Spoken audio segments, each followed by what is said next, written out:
कांग्रेस नेता हरक सिंह के घर ईडी की रेड। उत्तराखंड से दिल्ली तक 15 से अधिक ठिकानों पर छापा। फॉरेस्ट लैंड मामले में हो रही कार्रवाई।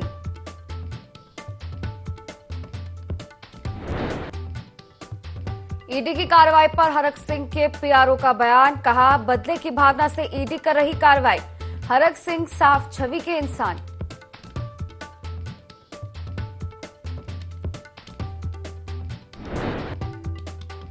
सदन में यूसीसी पर बहस जारी। आज ही बिल पास करा सकती है धामी सरकार। सदन में मुख्यमंत्री पुष्कर सिंह धामी मौजूद।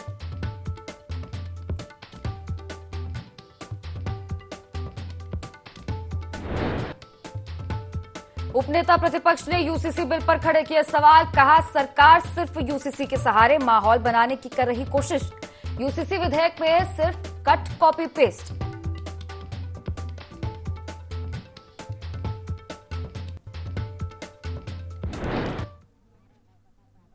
नमस्कार, देवभूमि लाइव में आप सभी का बहुत स्वागत है और मैं हूं आपके साथ दिशा।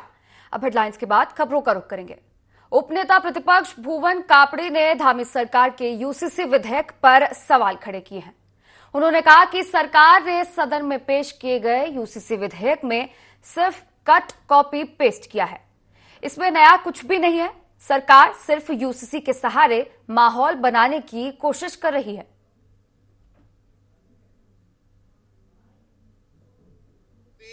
भाजपा का कट कॉपी पेस्ट है। जितने उसमें नियम है वो पहले से हमारे संविधान में है। वो बाल विवाह की बात कर रहे हैं जो 1928 से है। 1978 में उसमें 18 साल और 21 साल का आ गया। 2006 से 2005 से महिलाओं को अपने पिताजी की पैतृक संपत्ति में अधिकार है। मैरिज रजिस्ट्रेशन 2005 से चल रहा है। बस यही, हाँ, 6 महीने कोई मैरिज रजिस्ट्रेशन कराना भूल गया, कोई अनभिज्ञता में, कोई गरीब जानकारी के अभाव में, तो उसे 25,000 रुपए जुर्माना जरूर देना पड़ेगा। अरे हम तो कह रहे हैं ये सब है पहले से संविधान।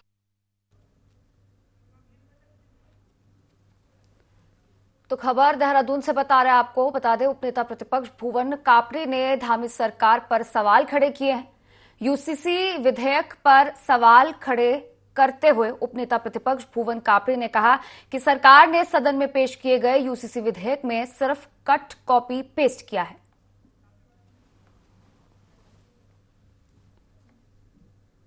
उत्तराखंड में कांग्रेस नेता और पूर्व कैबिनेट मंत्री हरक सिंह रावत के खिलाफ ईडी ने बड़ी कार्रवाई की है। उत्तराखंड से लेकर दिल्ली और चंडीगढ़ में ईडी ने छापेमारी की है। 3 राज्यों के 16 जगहों पर ईडी का सर्च अभियान चल रहा है। बता दें कि सुबह देहरादून की डिफेंस कॉलोनी स्थित हरक सिंह रावत के घर ईडी की टीम पहुंची। टीम ने हरक सिंह के अलावा कई लोगों के यहां 10 से ज्यादा लोकेशन पर रेड डाली है। ईडी की ये कार्रवाई फॉरेस्ट लैंड से जुड़ी है, जबकि पिछले साल अगस्त में विजिलेंस विभाग ने कांग्रेस नेता हरक सिंह रावत के खिलाफ कार्रवाई की थी।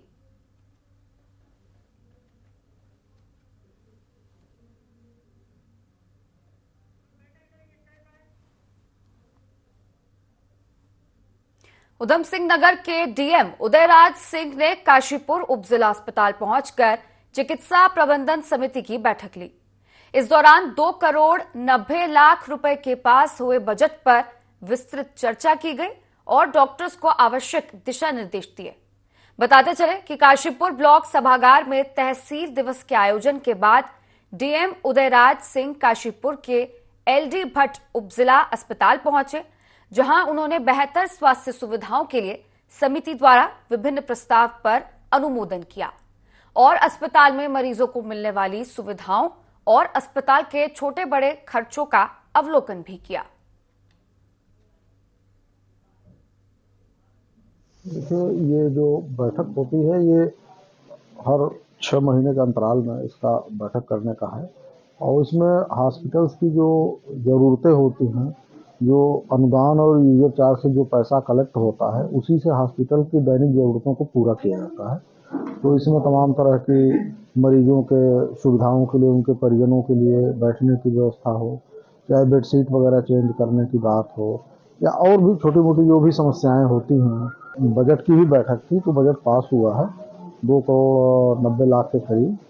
तो उससे पूरा साल 6 महीने साल भर के लिए हॉस्पिटल्स में जो भी चीज़ें होंगी स्थानीय स्तर पर, उन्हीं से उनका संचालन होगा।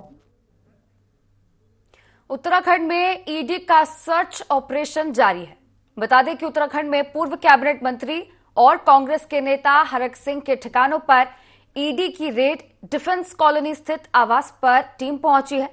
वहीं कैबिनेट मंत्री धन सिंह रावत ने कहा कि पूरे देश के जो लोग भ्रष्टाचार में लिप्त हैं, उनके खिलाफ ईडी और विजिलेंस द्वारा कार्यवाही की जा रही है। सभी को इसका श्रेय केंद्र और राज्य सरकार को अच्छा काम करने के लिए देना चाहिए। उन्होंने कहा कि पारदर्शिता के साथ ही भ्रष्टाचार मुक्त शासन जरूरी है। जितने भी ईडी की कार्रवाई हो रही है, जितने भी जो है विजिलेंस की कार्रवाई हो रही है, ये सब स्वतंत्र बॉडी है। और मैं कह सकता हूं कि पूरे देश में आप ये देख रहे होंगे कि जिन जिन लोगों ने भी भ्रष्टाचार किया है, जिन जिन लोगों ने गलत तरीके से संपत्ति अर्जित की है, उनके खिलाफ अगर ईडी और विजिलेंस अगर छापे मार रही है या कार्रवाई कर रही है, तो इसमें जो है सबको इसका श्रेय देना चाहिए कि वह प्रधानमंत्री जी भी और राज्य सरकार भी अच्छा काम कर रही है, क्योंकि पारदर्शिता भी जरूरी है और भ्रष्टाचार मुक्त शासन भी जरूरी है। उत्तराखंड विधानसभा के विशेष सत्र के तीसरे दिन की कार्रवाई जारी है। सदन में यूसीसी के विधेयक को पारित कराने के साथ ही उत्तराखंड सरकार राज्य आंदोलनकारियों के आरक्षण के संशोधित विधेयक को भी सदन में पारित कराएगी। वहीं कैबिनेट मंत्री डॉक्टर धन सिंह रावत ने यूसीसी की जमकर सराहना की है। उन्होंने कहा कि यूसीसी आज ध्वनि मत से पारित होने के बाद देश के लिए नजीर साबित होगी।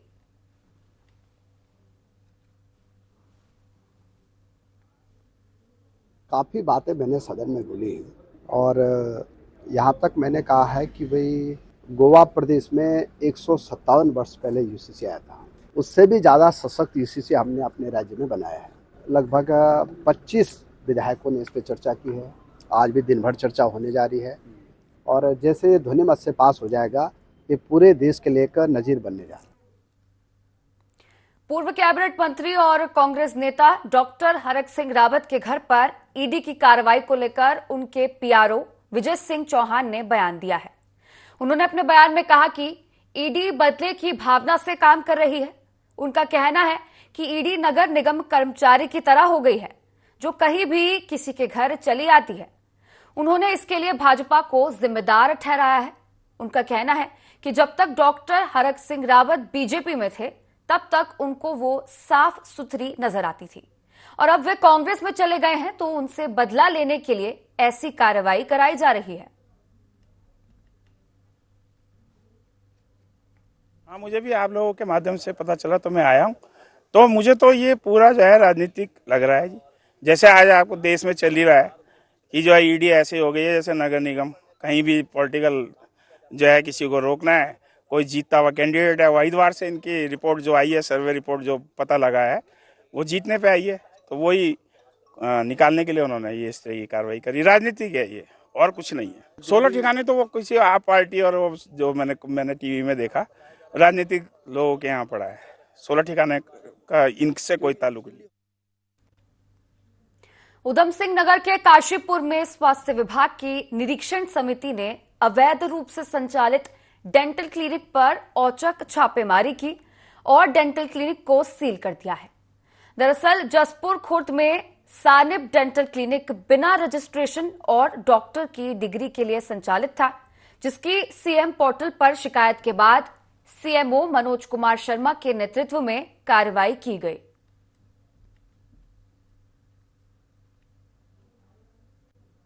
देखिए, लगातार इस क्लिनिक के खिलाफ जो है सीएम पोर्टल की शिकायत प्राप्त हो रही थी। उसी के क्रम में आज हमारे द्वारा निरीक्षण किया गया और निरीक्षण के दौरान पाया गया कि जो व्यक्ति यहाँ पे मौजूद है, ना तो उसके पास कोई डिग्री है और ना ही इसका क्लिनिक का रजिस्ट्रेशन जो क्लिनिकल एस्टेब्लिशमेंट एक्ट में रजिस्ट्रेशन होता है, ना ही रजिस्ट्रेशन कराया गया। तो ये दोनों निमित्त पाएगी, रजिस्ट्रेशन ना होने की वजह से और अनक्वालिफाइड आदमी द्वारा इसका संचालन किए जाने के कारण इसको जन स्वास्थ्य को देखते हुए, ताकि जन स्वास्थ्य की हानि ना हो आगे, एक अशिक्षित व्यक्ति द्वारा इलाज किया जा रहा है, उसी क्रम में इसको सील।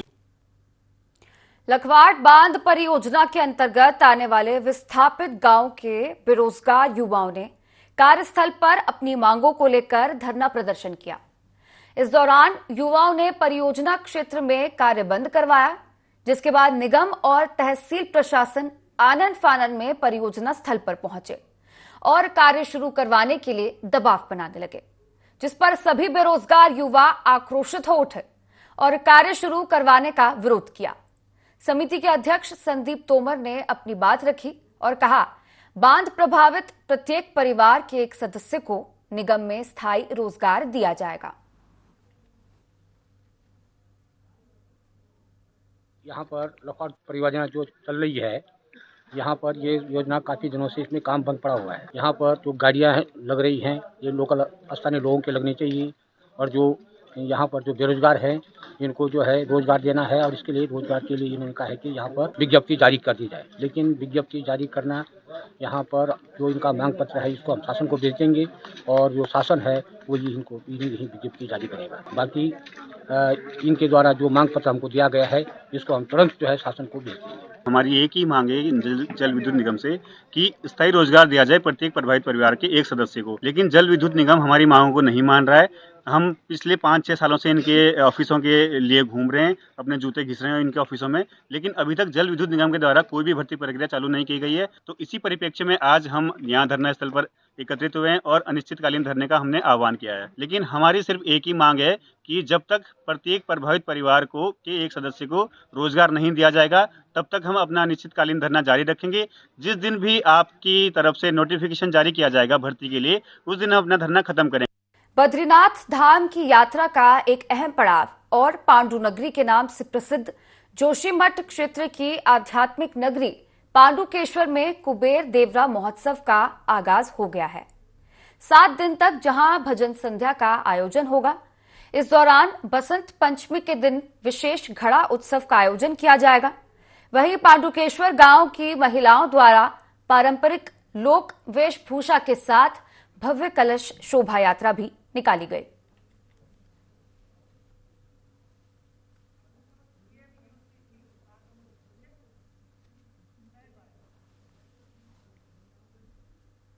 अयोध्या राम मंदिर और श्री रामलला की चारों तरफ चर्चा है।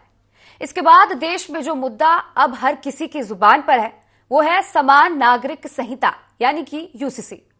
बता दें कि उत्तराखंड राज्य में समान नागरिक संहिता लागू करने के लिए सूबे के मुख्यमंत्री पुष्कर सिंह धामी ने बिल का प्रस्ताव सदन के पटल पर रख दिया है, जिसके बाद सर्द मौसम के बावजूद सियासी गलियारों में चाय के साथ साथ चर्चा भी गर्म हो गई, और जिसमें शामिल कुछ स्वर पक्ष तो कुछ स्वर विपक्ष में फूट रहे हैं। इसी पर देखिए IND24 की स्पेशल रिपोर्ट। बारिश और बर्फबारी के बाद उत्तराखंड में कड़ाके की ठंड पड़ रही है, लेकिन यूसीसी को लेकर राज्य में सियासी पारा गर्म है। समान नागरिक संहिता को लेकर आरोपों की भी राजनीति हो रही है। राज्य में बीजेपी की डबल इंजन सरकार और राज्य के मुखिया पुष्कर सिंह धामी ने राज्य की जनता से वादा किया था कि सत्ता में आने के बाद प्रदेश में यूसीसी कानून लागू करेंगे। लिहाजा सरकार ने अपने वादे को पूरा किया है और यूसीसी लागू करने जा रही है। वहीं उत्तराखंड देश का पहला राज्य होगा जहां यूसीसी कानून होगा। साथ ही देवभूमि में अब सबके लिए एक ही कानून होगा। समान नागरिक संहिता के प्रावधान: बेटे और बेटी के लिए संपत्ति का समान अधिकार, गोद लिए और सगे बच्चों में समानता, विवाह, तलाक, भूमि, संपत्ति और विरासत कानूनों में स्थिरता, बहुविवाह और बाल विवाह पर पूर्ण प्रतिबंध, लिव इन रिलेशनशिप के लिए पंजीकरण कराना अनिवार्य, हलाला और इद्दत पर रोक। उत्तराखंड राज्य में समान नागरिक संहिता के लागू होने की बात पूरे देश में चर्चा का मुख्य बिंदु बनी हुई है। उत्तराखंड राज्य के अलावा देश के अन्य राज्यों में भी समान नागरिक संहिता लागू करने की बात चलने लगी है, जिनमें मध्य प्रदेश और गुजरात समेत देश के तमाम बीजेपी शासित राज्य शामिल हैं। आपको बता दें कि उत्तराखंड के यूसीसी मॉडल पर गुजरात सरकार ने अतिरिक्त गौर किया है और गुजरात सरकार भी प्रदेश में यूसीसी लागू करने पर विचार कर रही है। युवा मुख्यमंत्री पुष्कर सिंह धामी जी जिस सधे हुए कदमों के साथ यूसीसी को लेके आ रहे हैं, अपने कमिटमेंट को फुलफिल करते हुए नजर आ रहे हैं। ये बताता है कि आने वाला वक्त उत्तराखंडियों का होगा। हम एक मजबूत शुरुआत कर रहे हैं, चाहे नकल विरोधी कानून हो जिसको देश ने हाथों हाथ लिया है, देश का कानून बन रहा है, उसी तरह से यूसीसी को भी देश का कानून बनेगा, ऐसा हमारा मानना है। बड़ी कवायद के बाद और लाखों लोगों के सुझाव के बाद आज यूसीसी का ड्राफ्ट जो है सदन में आ गया है और मैं कह सकता हूं कि पूरे देश के लिए हमारा प्रदेश नज़ीर बनने जा रहा है। मुझे लगता है कि आज़ाद भारत में ये पहला प्रदेश होगा जो है इतना बड़ा काम करने जा रहा है। यहाँ पर 3 विशाल नदियों का संगम है। यहाँ पर यमुना, गंगा और सरयू नदी बहती है। यहाँ से वहाँ पर एक कॉमन सिविल कोड का यहाँ पर जो है पास होगा। ये बड़ा ऐतिहासिक दिन है। मैं धामी जी को बहुत बहुत बधाई देता हूँ। विपक्ष, जिसे हम लोग कांग्रेस पार्टी के रूप में यहाँ जानते हैं, हमेशा एक नकारात्मक राजनीति करने के रूप में आज जनता जान रही है। कार्यमंत्रणा समिति की कल जब बैठक हुई तब मैंने उनसे आग्रह किया, बहुत विनम्र भाव से आग्रह किया कि आप इस जो हमारा यूसीसी हम लोग ला रहे हैं, इसके लिए हम लोग कार्यमंत्रणा समिति में बैठक जो आज सत्र चल रहा है उसमें हम तय करें, लेकिन उसमें उन्होंने बहिष्कार किया। उत्तराखंड के लिए एक ऐतिहासिक दिवस है और हम सब बहुत खुश हैं कि यूसीसी टेबल हुआ है। और आप सब जानते हैं कि यूसीसी एक बहुत ही इम्पोर्टेंट विधेयक है और आज मुझे खुशी है कि हम लोगों ने इसको आज सदन में ले किया है। देहरादून में हरक सिंह रावत के घर ईडी की छापेमार कार्रवाई जारी है। घर से निकले ताला बनाने वाले ने बताया कि अंदर एक अलमारी की चाबी बनवाई है। अलमारी में फाइल के अलावा कुछ नहीं, घर में सब लोग मौजूद हैं।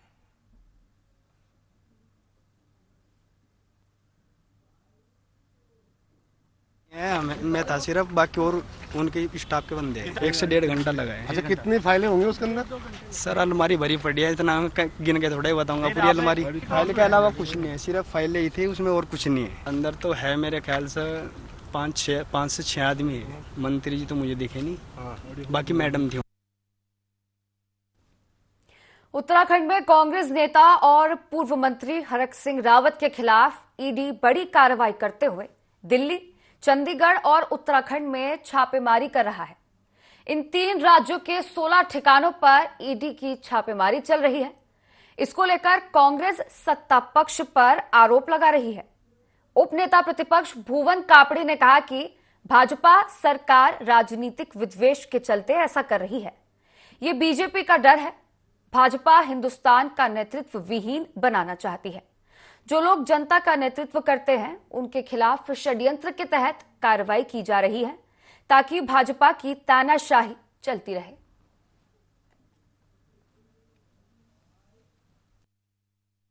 जनता पार्टी का डर, राजनीतिक द्वेष। भारतीय जनता पार्टी ने मुख्य पदों में ऐसे लोग बिठाल दिए हैं जो देश का नेतृत्व खत्म हो गया। अन्य दलों के नेतृत्व को भी खत्म करने के लिए वो लगे हैं। वो नेतृत्व खत्म कर रहे हैं, नेतृत्व विहीन हिंदुस्तान करना चाहते हैं।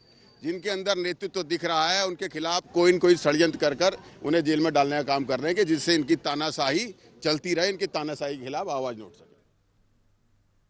सूबे की सबसे खूबसूरत विंटर डेस्टिनेशन और हिमक्रीड़ा स्थली औली इन दिनों अपने शबाब पर है। वेस्टर्न डिस्टर्बेंसेस के बाद अब शीतकालीन पर्यटन स्थली औली में बर्फ की सफेद चादर बिछ चुकी है। बर्फबारी के बाद अब औली में बर्फ और बर्फानी खेलों के शौकिया पर्यटकों का तांता लग गया है। हर दिन करीब 400 से 500 की तादाद में हिमक्रीड़ा स्थली औली में पर्यटक पहुंच रहे हैं। खुशनुमा माहौल और चटक धूप के बीच औली की international Nanda Devi ski slope पर खेलो India national winter games Gulmarg के लिए उत्तराखंड की स्की एंड स्नोबोर्ड की टीम जमकर प्रैक्टिस कर रही है।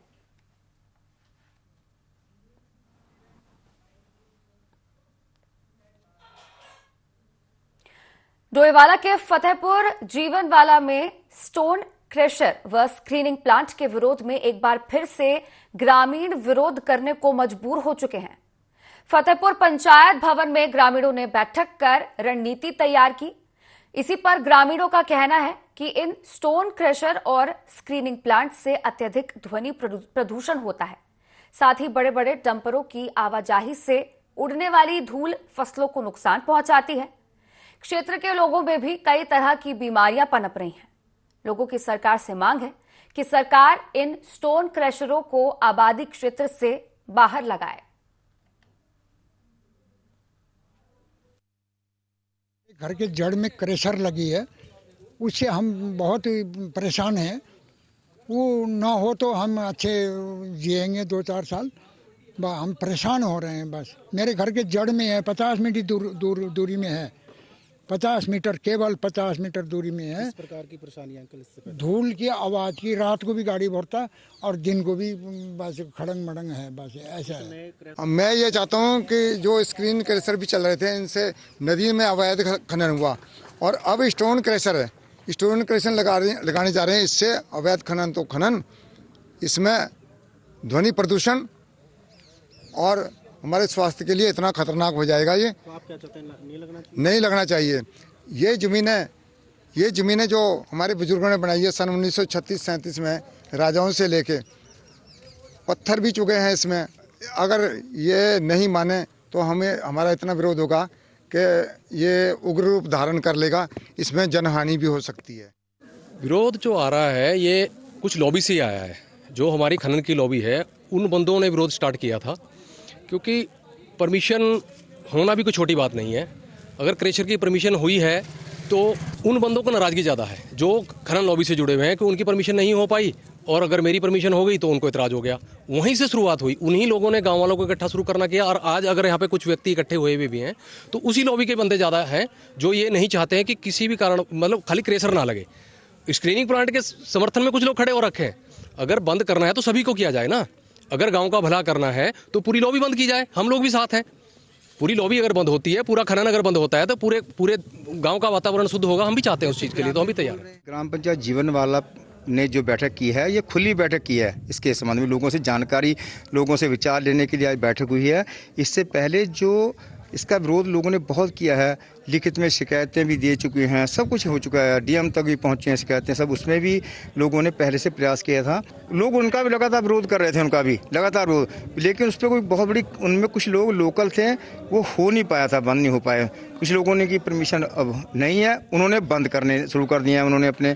लेकिन ये जो नया जो है लगने जा रहा है, स्टोन क्रैशर लगने जा रहा है, जिसकी बहुत बड़ी कैपेसिटी है, जिससे लोग बहुत प्रभावित होंगे, फसलों को नुकसान होगा, तो उसी के विरोध में आज लोग इकट्ठे हुए सारे, और सारे लोग एक मत से इसका विरोध भी कर रहे हैं। और जो ग्राम पंचायत मेंबर हैं उन सब भी विरोध में इसके। श्री लोकपाल हेमकुंड साहिब के पुलना में वन अग्नि सुरक्षा सप्ताह मनाया गया।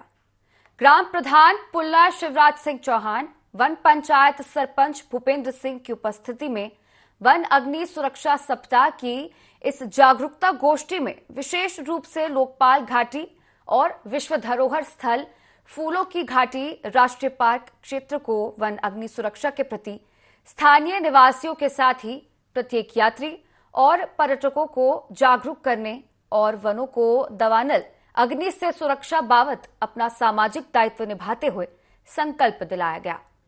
फूलों की घाटी गोविंद घाटी रेंज क्षेत्र के वन दरोगा अनूप बिष्ट ने बताया कि वन अग्नि सुरक्षा सप्ताह के तहत लोकपाल घाटी के इस मुख्य पड़ाव पुलना गांव में ग्रामीणों को वन विभाग द्वारा जागरूकता गोष्ठी का आयोजन किया गया।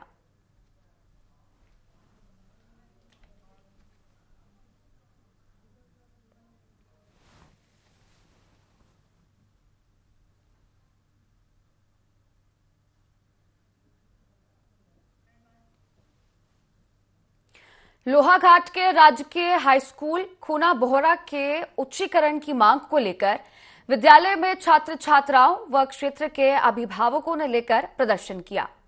छात्र छात्राओं की मांग है कि स्कूल का जल्द उच्चीकरण कर इंटर की कक्षाएं संचालित की जाएं, क्योंकि हाई स्कूल पास करने के बाद बच्चों को 6 किलोमीटर दूर लोहाघाट या चंपावत के विद्यालय में जाना पड़ता है।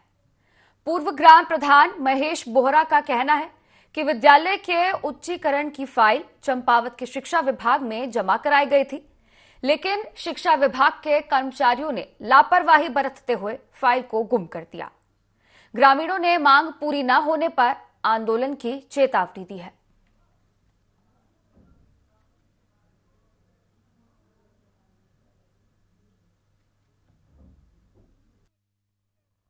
अभी तो हम 10 में हमारे लिए यहाँ अच्छा हो रहा है, लेकिन हम 11 में चले जाएंगे तो फिर वहाँ हमें लोहाघाट जाना पड़ेगा या फिर चंपावत जाना पड़ेगा, जहाँ हमें बहुत दिक्कत होगी, क्योंकि कभी कभी आते हुए हमसे बड़ी दीदियाँ लोग भी हैं, उन्हें देर हो जाती है तो उन्हें बहुत परेशानी हो रही है। इसलिए हम सरकार से यही मांग करते हैं कि हमारे लिए खूना बोहरा में ही इंटर तक स्कूल होना चाहिए। 7-8 किलोमीटर में से नजदीक कोई इंटर कॉलेज अभी तक इन पर नहीं बना है।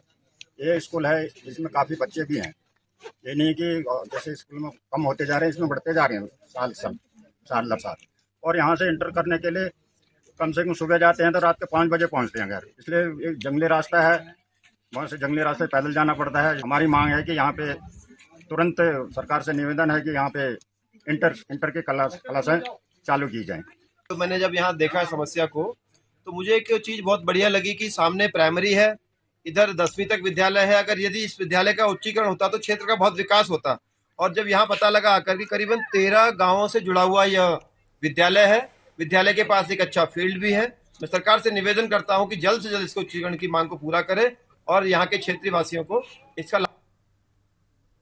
तो फिलहाल देवभूमि लाइव में इतना ही। आप बने रहिए IND 24 के साथ। नमस्कार।